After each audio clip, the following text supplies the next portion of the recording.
បាទជំរាបសួរពុកម៉ែបងប្អូនទាំងអស់គ្នាថ្ងៃនេះយើងទៅមើលកាដូដែលខ្ញុំបានភ្ញោឲ្យមុនណា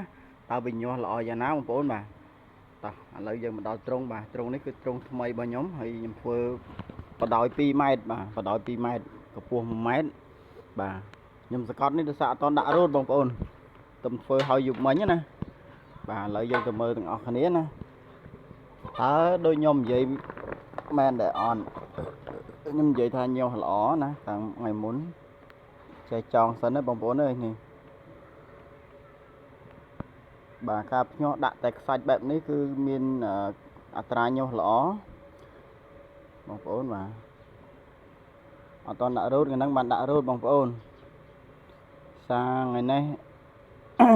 ម្សិលឡើងរវល់បាទស្រស់ឲ្យសិនសកត់វាដើម្បីកុំឲ្យវានេះបងប្អូនបាទឃើញទេអានេះញាស់ទៅបានមួយថ្ងៃបងប្អូនបាទនេះច្រើនណានេះឆ្ងាញ់នេះឥឡូវញាស់បន្តទៀតបងប្អូននេះវាញាស់ពីម្សិលបាទអានេះញាស់ពីម្សិលបានប៉ុណ្ណឹងបងប្អូនអញ្ចឹងពងកដោរបស់យើងនេះខ្ញុំដាក់រយៈពេល4ថ្ងៃបងប្អូនបាទខ្ញុំដាក់ពង4ថ្ងៃអញ្ចឹងវាញាស់ក៏ញាស់4ថ្ងៃដែរមិនអស់ឬក៏លើសហ្នឹងណាបងប្អូនបាទឥឡូវឃើញថាវាញាស់បន្តមកទៀតនេះបងប្អូននេះឃើញទេអញ្ចឹងការភ្ញាក់របស់ខ្ញុំគឺខ្ញុំដាក់បែបហ្នឹងបងប្អូនបាទខ្ញុំអត់បានប្រើសកៃដូងទេគឺខ្ញុំដាក់ទឹកសាច់ទេហើយក៏ខ្ញុំអត់មានត្រូវបើកដាក់ទឹកអីញយដែរគឺខ្ញុំដាក់តែម្ដងខ្ញុំក្របរហូតដល់រយៈពេល5ថ្ងៃទើបខ្ញុំដកមកដាក់ក្នុងបេតែម្ដងបងប្អូនបាទដោយសារសកម្មភាពដាក់ក្នុងបេគឺខ្ញុំគិតថាបងប្អូនប្រហែលជាចេះហើយបាទខ្ញុំមិនចាំបាច់ប្រាប់ទៀតទេបាទខ្ញុំគ្រាន់តែបញ្ជាក់ថាការភ្ញាក់បែបនេះគឺញាស់ល្អតែលោថាខ្ញុំចេះតែនិយាយបាទការអនុវត្តសូនអីបាទនេះឥឡូវញាស់ជាក់ស្ដែងបាទបងប្អូន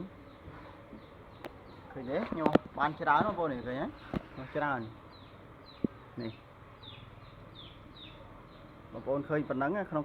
កាមេរ៉ាតែក្នុងទូរស័ព្ទបើខាងក្រៅឃើញច្រើនបងប្អូនបាទឥឡូវញាស់បដាហើយដូចបងប្អូនឃើញអញ្ចឹងបាទញាស់រយៈពេល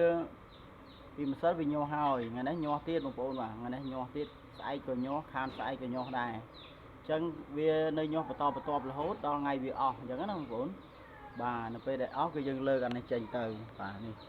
បងប្អូនឃើញទេបាទអសទឹកញាស់ហ្នឹងគឺវាបាទវាញាស់ថ្មីបងប្អូនបាទ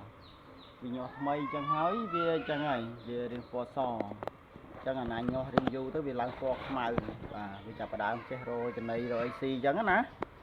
បាទចឹងវីដេអូនេះមានតែប៉ុណ្្នឹងទេបងប្អូនអរគុណច្រើនបងប្អូនបាទជម្រាបគ្នាជួបគ្នានៅវីដេអូក្រោយបងប្អូនបាទ